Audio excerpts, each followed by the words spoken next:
Welcome to another episode of the Thyroid Stimulating Podcast. This podcast was created in conjunction with the American Thyroid Association.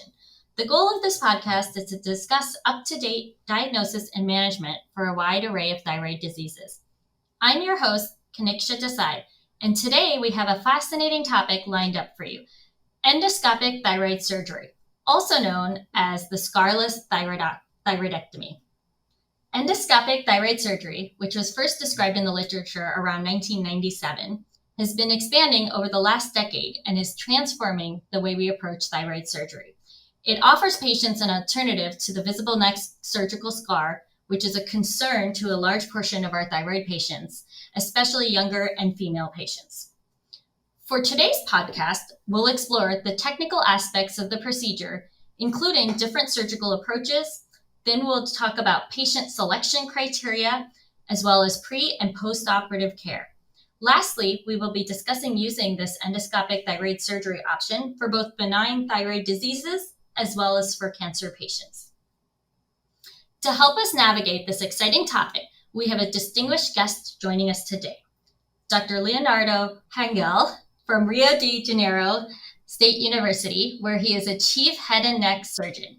Many of you may already know him through his cutting-edge clinical work with radiofrequency ablation. You'll be excited to know that he's also an expert in endoscopic thyroid surgery and is a pioneer in the field of thyroidology. Thank you so much for joining us today. Thank you so much, Dr. Desai. If you can tell our listeners, what exactly is endoscopic thyroid surgery, also known as Scarless thyroidectomies?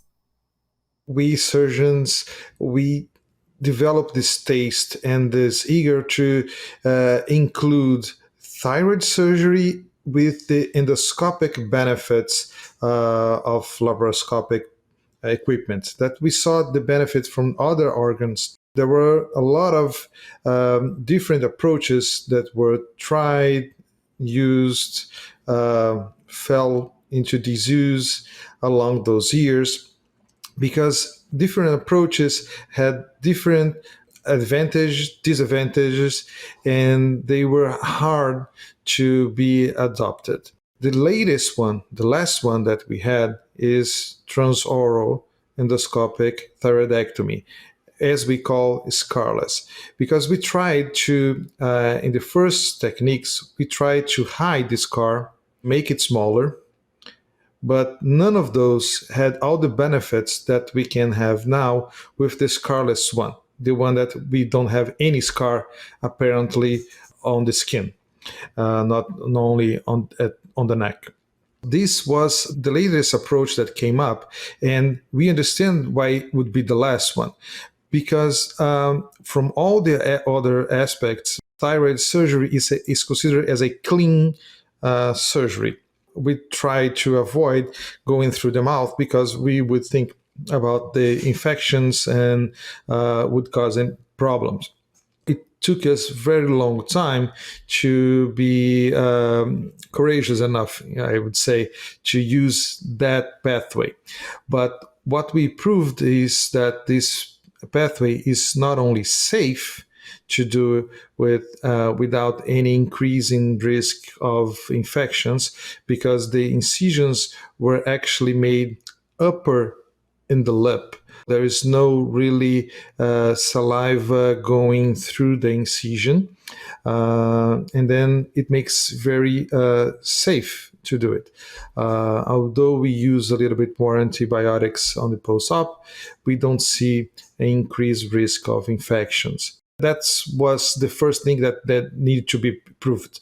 We tried to have any versus incisions made through the breast, through the axilla, and none of them combine all the aspects that Transoral have. So that's a little bit of the brief history of the thyroid. Thank you. There's many different approaches, and the most recent and probably the best one is the transoral one. What brought you into this field? What inspired you to start? I know it's a relatively newer surgery.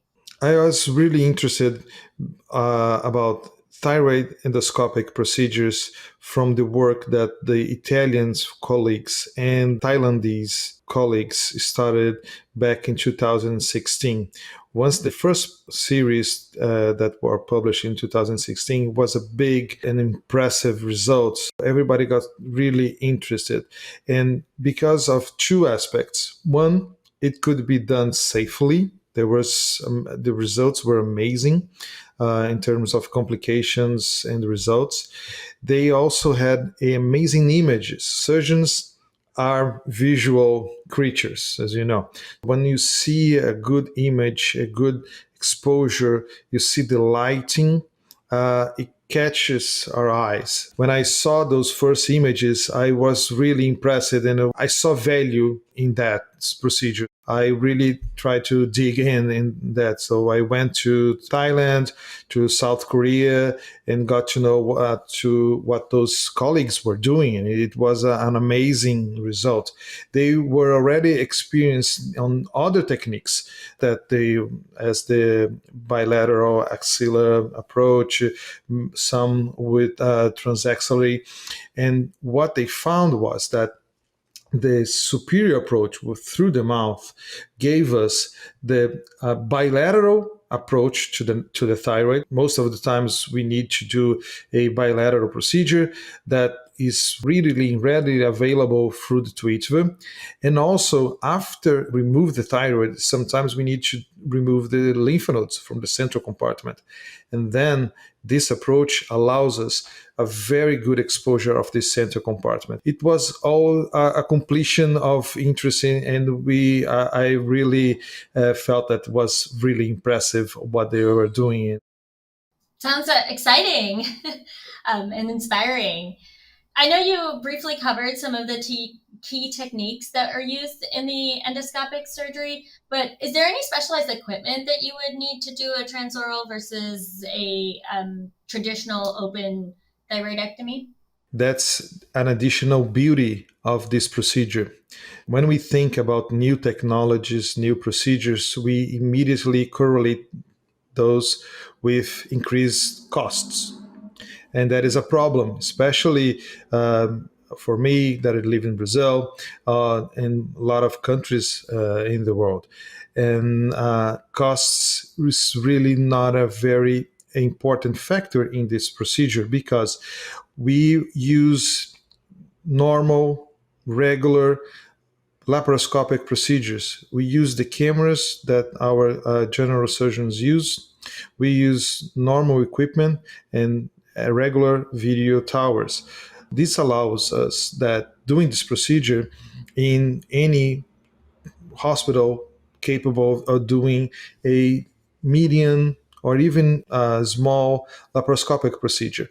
We don't necessarily need a expensive robot or a very expensive equipment to do those procedures. So, in a lot of countries in Eastern Asia, a lot of states in Brazil and Latin America are currently delivering this surgery to those patients in a regular basis. We can use the robot to do this procedure. I do a lot of robotic procedures as well, but that will give us additional benefits of using this platform. But there is no need necessary to do with the robot. Mainly smaller cases or even initial cases can be really can be easily done with the endoscopic equipments that we find in any given hospital. That's really great to hear. You don't need any extra equipment and the costs are about the same as a traditional surgery. It really allows for a wider range of people to get this procedure done. Can you tell us a little bit about who your ideal candidate for this type of surgery would be, and if there's any patients that this would not be suitable for? We have a limitation on the size wise. So benign nodules, indeterminate nodules may be up to 5-6 centimeters in the largest diameter. Patients with cancer may be patients with up to 2 centimeter cancers. So no bulky lymph node, positive lymph nodes as well, the central compartment, are the ideal candidates. Another thing is that this procedure really should be considered by experienced thyroid surgeons with a great understanding of the disease process, as well as the ultrasound images. Especially in the first cases, we should avoid patients with nodules, malignant nodules close to the recurrent laryngeal nerve, close to the trachea or superior pole, to make a better and an easier procedure, especially in the first cases. But as you proceed with your learning curve, this will be overcome easier, and they will be cases that we can offer to the patients. But we need to understand that as we progress in our learning curve, we can offer to more advanced or more challenging patients. Speaking of that, is there anywhere that you recommend training for this? I know you said that you went to Thailand to learn about it. Is there good training places for this? Nowadays, we have plenty of other opportunities to do it. You can easily come to Brazil and spend some time in Rio, of course, but the Hopkins course is amazing. We have initiatives in Europe, as in UK and Austria, also giving lecture courses, training courses on cadavers. There are plenty of opportunities that people can learn, and especially have someone to observe some cases and get some experience, because it's a new procedure, it's a different approach. It is wise to have a proper course and then have someone to give you some hints in the first cases. But it is pretty easy and straightforward.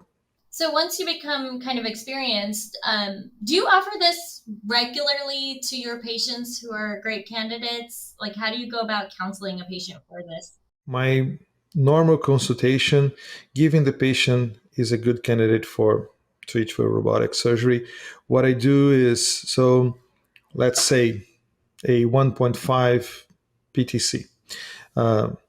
I would say, well, you have some options. You need surgery. You are not candidate for radiofrequency, so you are a good candidate for surgery. We can do a lobectomy. You probably will need a lobectomy, and we can do it three ways. We can do the open surgery that I will give. We'll have a scar from 5 or some centimeters or so.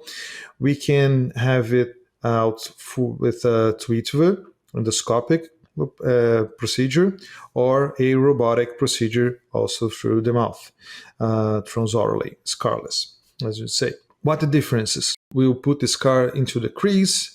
The scar will fine within the first months. We need some cautions with sun protection and some cares, but most of the times it will heal. This you have some numbness around the scar in the beginning. It will fade off. You can feel something and be some conscience on the scar as you progress, but most of the times it will heal fine. If we do to each of them, we will have small incisions on your inferior lip. The numbness will be about 10 days on the inferior lip and around the chin for the first month and a half, the 2 months. It will reduce and we will remove the thyroid through the central incision.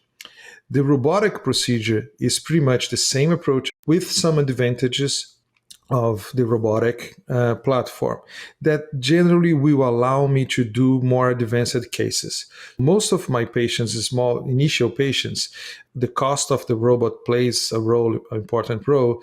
I would advise them to do tweet because it will be a good job. But if it is a more advanced case or it's a larger goiter or something, maybe the robot will help me to do that job. Some patients with more advanced or larger nodules, I leave them with the robotic approach and the open approach.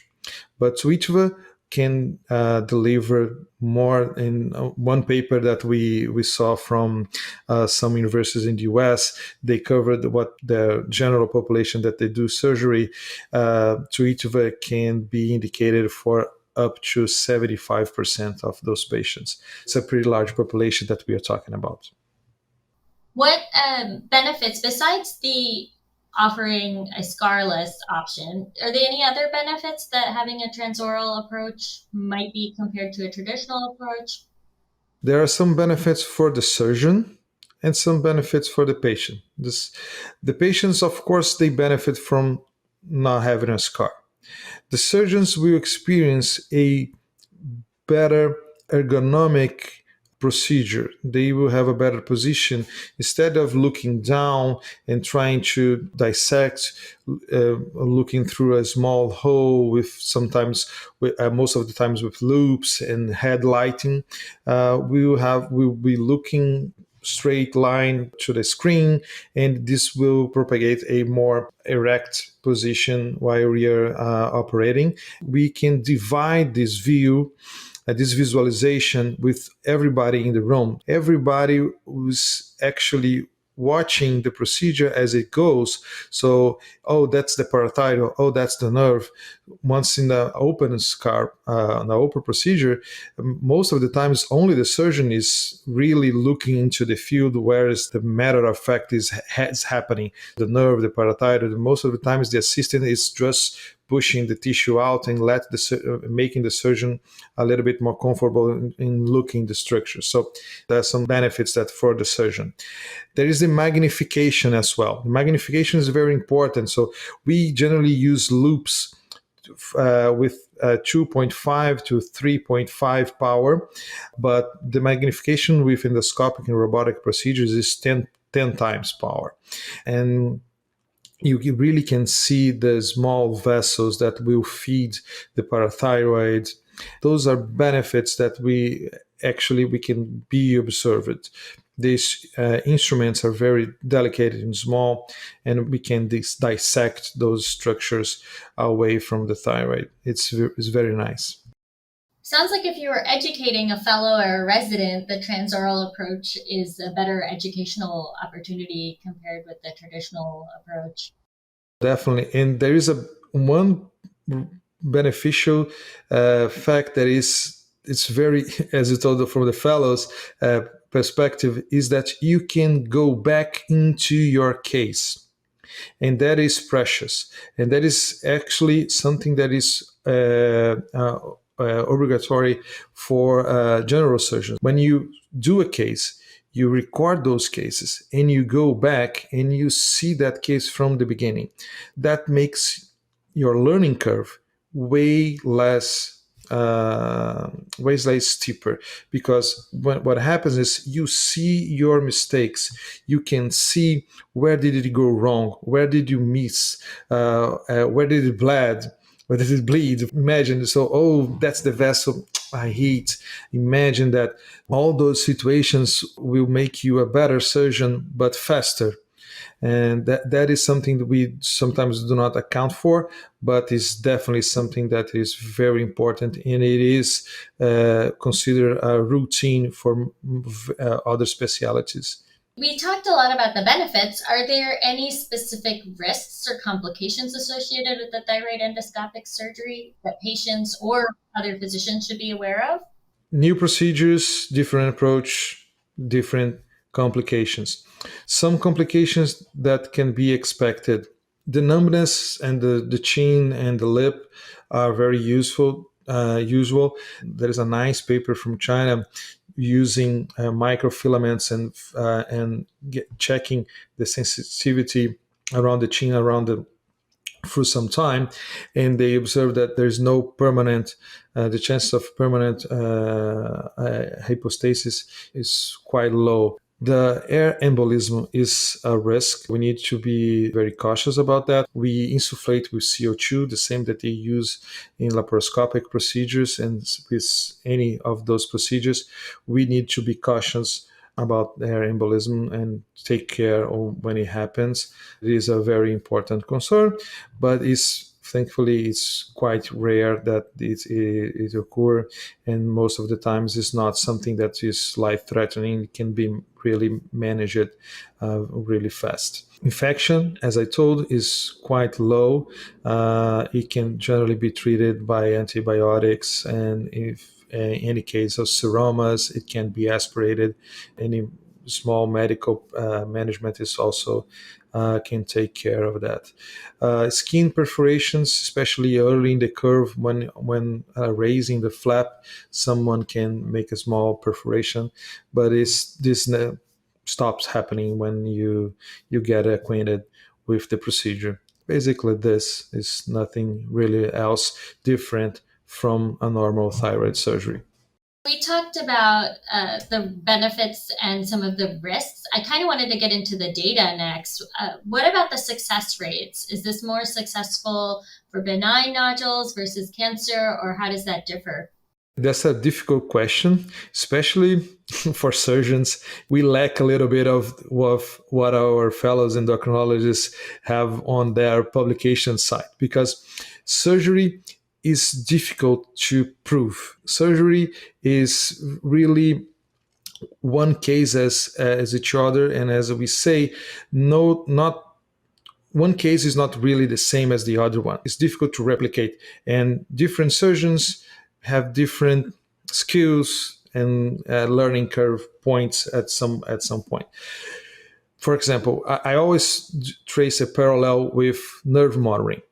Nerve monitoring it's been around several years, a couple of decades now. No one argues with the use of nerve monitoring, but we still lack a paper that definitely shows the benefit of using nerve monitoring routinely than not using it.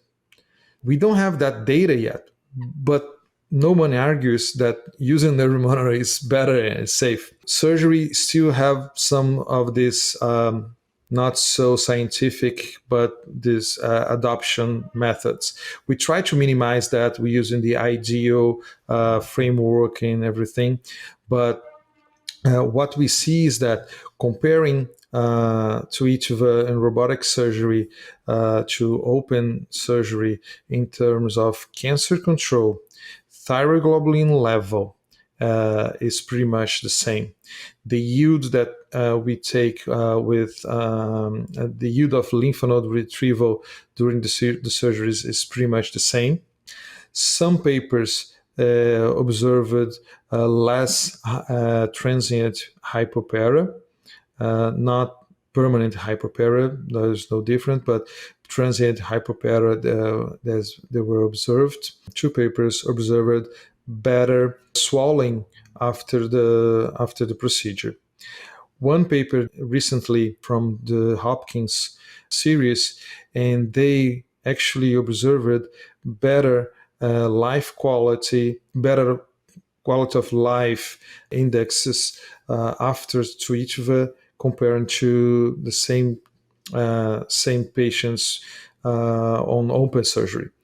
That's some data showing that there may be some beneficial in it, some benefits in it, and definitely the oncologic results are the same, and the procedures is pretty much the same, because we do really a very complete and thorough resection of the thyroid tissue. I don't think it should be any outcome differences.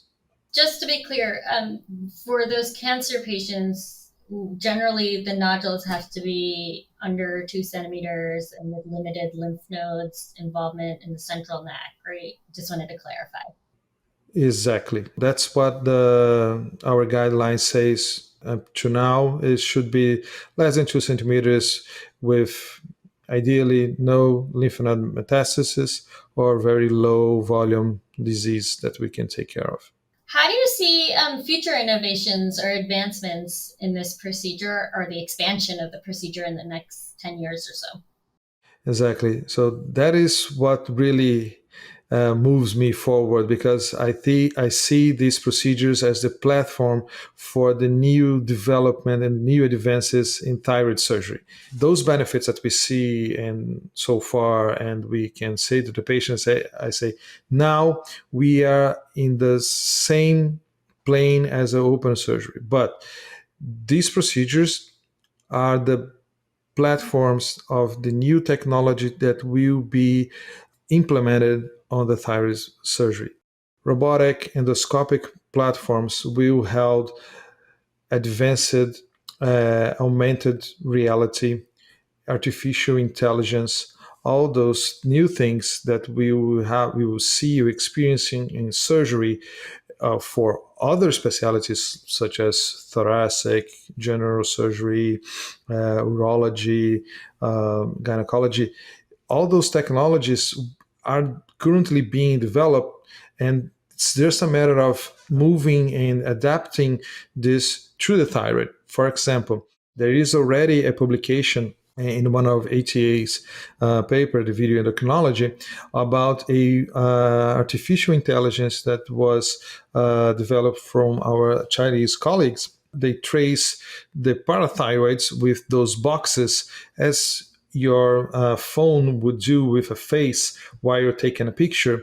Those boxes, they start yellow and they trace the parathyroid as we do the surgery. Once the parathyroid is really dissected, the box becomes green. And while the dissection is coming up, if the parathyroid gets devascularized, the box becomes red, and you need to reimplant the parathyroid. It's an amazing piece of technology. It's impressive. Artificial intelligence can recognize patterns and can make our life easier. Imagine doing this to protect parathyroids. Imagine that to identifying the nerve before the nerve is dissected, the nerve is there. There is several applications that can be developed saying, for example, no flying zones, as they call. You don't need to go to that area. If, for an example, you start dissecting to that area, the application will tell you, stop. That area is a risky area. Stop. You don't need to go there. Stay in this area. Is the machine learning telling you and helping you to do the procedure safer as we progress. So all these platforms will be available for us as in a couple of years, maybe. This will help us to do a better job for our patients, definitely. Sounds like there's a lot of opportunity for growth there and really an improvement in the patient safety and patient experience, as well as some long-term complications. I know having hypoparathyroidism is a significant impact on patients' quality of life. So anything we can do to prevent that sounds like it's definitely worth it. Can you talk a little bit about how doing this endoscopic thyroid surgery has impacted your own practice and your own professional development? It really changed my practice because besides having a lot of researching potential in my city, I became recognized for this procedure. So many colleagues that don't do the procedure, but they have a patient, concerned about the scar. Yeah, I have a colleague for you. My practice is more endoscopic and robotic procedures than open procedures. But I understand this is a biased approach because of my practice. But it's funny, and especially when we see that the patients who seek that sometimes are not necessarily the patients that we think they would. For example, we have our preconcepts. We are small prejudice. So who would you think would want a Scarlett surgery? A young, beautiful female, right? That pretty simple. No, yes, she would probably care more for this incision than some guy, but never. We cannot underestimate and we cannot paternalize our patients. It happens to me, and I am sadly to acknowledge that because I had a patient was a beautiful senior lady, gray hair, super nice. I didn't offer her. I didn't thought that she would want to. I talked through the surgery, said small incision as a normal surgery. She went out of my office. In Brazil, it's very common for patients to chit chat around the secretary, and they were talking, and there was a patient in the post-op of a thyroid endoscopic procedure, and she was saying, "Oh, I don't have a scar. Look at my neck. I love the procedure," and she knocked back in my door and said, "Can't my surgery be like that?" And I got really, really embarrassed. And She had the surgery. She loved the surgery. We cannot paternalize our patients. We need to let them decide and let them say if it's important for them or not, and how that will impact their lives. I think there is some lessons that we as doctors need to learn and let the patients decide on the small incisions. And sometimes we think that decisions that we make as surgeons are fine and perfect. Yes, they're very good incisions. They really fine, but they are still incisions. As the better the incision that we can make, sometimes is not enough for that patient. We cannot really undertake those considerations. Thank you for sharing that patient story with us. What are 3 key takeaways you want our listeners to remember about endoscopic thyroid surgery? So, endoscopic thyroid surgery, it is a very diverse. There are a lot of techniques. When we reduce it to scarless surgery, we can do it endoscopic or robotically. It is a non it is very useful, and it is very widely served around the world. It is well known for very kinds of types of surgeries, and endocrine surgeons, head and neck surgeons, ENTs, general surgeons. It is a procedure that is not more expensive than open approaches if you do it with nerve monitoring and advanced energy. It's pretty much the same. It can be offered in any scenarios of costs. It demands a learning curve. Surgeons need to acknowledge that they need to seek colleagues that are already doing this procedure, proper training, and take a stepwise approach to develop those skills that are necessary to do these procedures. We still need more publications to really grow the number of patients that we have in the literature when compared to even to older procedures that have more years on their back. It's important to stimulate the publications of these new cases, new series that are coming up. And also, the benefit of the scarless procedures is important, but we cannot just close our eyes to what the future will hold and the new technologies that will be embedded in the robotic and endoscopic platforms that we will see soon, and probably faster than we think. Thank you so much for joining us today, and stay tuned for our next episode.